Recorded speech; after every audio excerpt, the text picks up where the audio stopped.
नमस्ते। आज हम बोधगया की बात करेंगे, वह जगह जहां सिद्धार्थ गौतम को ज्ञान मिला और वे बुद्ध कहलाए। यहीं से बौद्ध धर्म की शुरुआत हुई, जिसने शांति, अहिंसा और करुणा का संदेश दिया। बोधगया बौद्ध धर्म के लिए उतना ही पवित्र है जितना मक्का, यरूशलेम या स्वर्ण मंदिर अपने अपने धर्मों के लिए। हर साल लाखों श्रद्धालु यहाँ महाबोधि वृक्ष और मंदिर के दर्शन करने आते हैं। सदियों तक यह स्थल बौद्ध आस्था का केंद्र रहा, लेकिन समय के साथ यहाँ हिंदू मठ का प्रभाव बढ़ा और मंदिर की देखरेख में बदलाव आया। इसी बदलाव ने बौद्ध और हिंदू समुदायों के बीच विवाद की नींव रखी। आज बौद्ध समुदाय इसे अपना सबसे पवित्र स्थल मानता है और इसका पूरा नियंत्रण चाहता है, जबकि हिंदू मठ भी अपनी ऐतिहासिक भूमिका का दावा करता है। ये विवाद सिर्फ प्रबंधन का नहीं, धार्मिक पहचान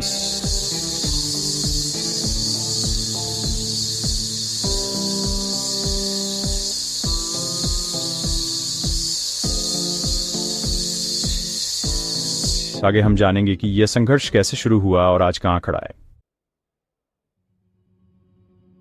विवाद की जड़ है 1949 का बोधगया मंदिर अधिनियम, जिसे बिहार सरकार ने मंदिर के प्रबंधन के लिए बनाया। इस कानून के तहत 9 सदस्यीय समिति बनी, 4 बौद्ध, 4 हिंदू और अध्यक्ष जिला मजिस्ट्रेट, जो अक्सर हिंदू होते हैं। इसी वजह से समिति में हिंदू बहुमत हो जाता है, जिससे बौद्ध समुदाय असंतुष्ट है। बौद्धों का सवाल है, जब अन्य धर्मों के स्थल उनके अनुयायियों के नियंत्रण में हैं, तो महाबोधि मंदिर में बाहरी बहुमत क्यों? ये कानून उस समय समाधान के तौर पर लाया गया था, लेकिन आज बौद्ध इसे अपने अधिकारों का हनन मानते हैं। वे मांग कर रहे हैं कि यह कानून रद्द हो और मंदिर का पूरा नियंत्रण बौद्धों को मिले। ये सवाल अब सिर्फ धार्मिक नहीं, संवैधानिक अधिकारों का भी बन गया है। बौद्ध समुदाय की मुख्य मांग है 1948 का कानून खत्म हो और महाबोधि मंदिर का पूरा प्रबंधन बौद्धों को मिले। उनका तर्क है कि संविधान के अनुच्छेद 25 और 26 उन्हें अपने धार्मिक स्थल का प्रबंधन करने का अधिकार देते हैं। वे कहते हैं यह सिर्फ मंदिर का नहीं, उनकी धार्मिक पहचान और सम्मान का सवाल है। हाल के वर्षों में आंदोलन तेज हुआ है, शांतिपूर्ण प्रदर्शन, भूख हड़तालें और अंतर्राष्ट्रीय समर्थन।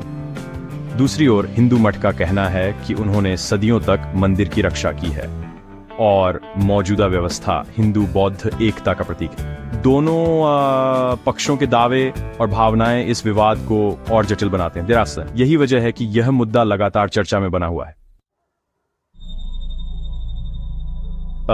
अब यह विवाद अदालत में है, जहां इसे संविधान के अनुच्छेद 25 और 26 के तहत परखा जा रहा है। बौद्ध पक्ष का तर्क है कि महाबोधि मंदिर बौद्धों का तीर्थ स्थल है, तो प्रबंधन में गैर बौद्ध बहुमत क्यों? सुप्रीम कोर्ट में कई याचिकाएं लंबित थीं, लेकिन हाल ही में कोर्ट ने कहा कि पहले पटना हाई कोर्ट में सुनवाई हो। अब कानूनी लड़ाई हाई कोर्ट में जारी है, जहां दोनों पक्ष अपने तर्क और सबूत पेश करेंगे। इस बीच सोशल मीडिया पर गलत सूचनाएं भी फैल रही हैं, जिससे माहौल और संवेदनशील हो गया है। हाल ही में वायरल एक वीडियो बिहार का नहीं, नेपाल का निकला। यह दिखाता है कि अफवाहें आंदोलन को कैसे प्रभावित कर सकती हैं। अदालत का फैसला इस विवाद की दिशा तय करेगा, लेकिन तब तक संघर्ष और बहस जारी है। बोधगया विवाद अब सड़क से अदालत तक पहुंच चुका है। बौद्ध भिक्षु शांतिपूर्ण आंदोलन कर रहे हैं, राजनीतिक समर्थन भी मिल रहा है।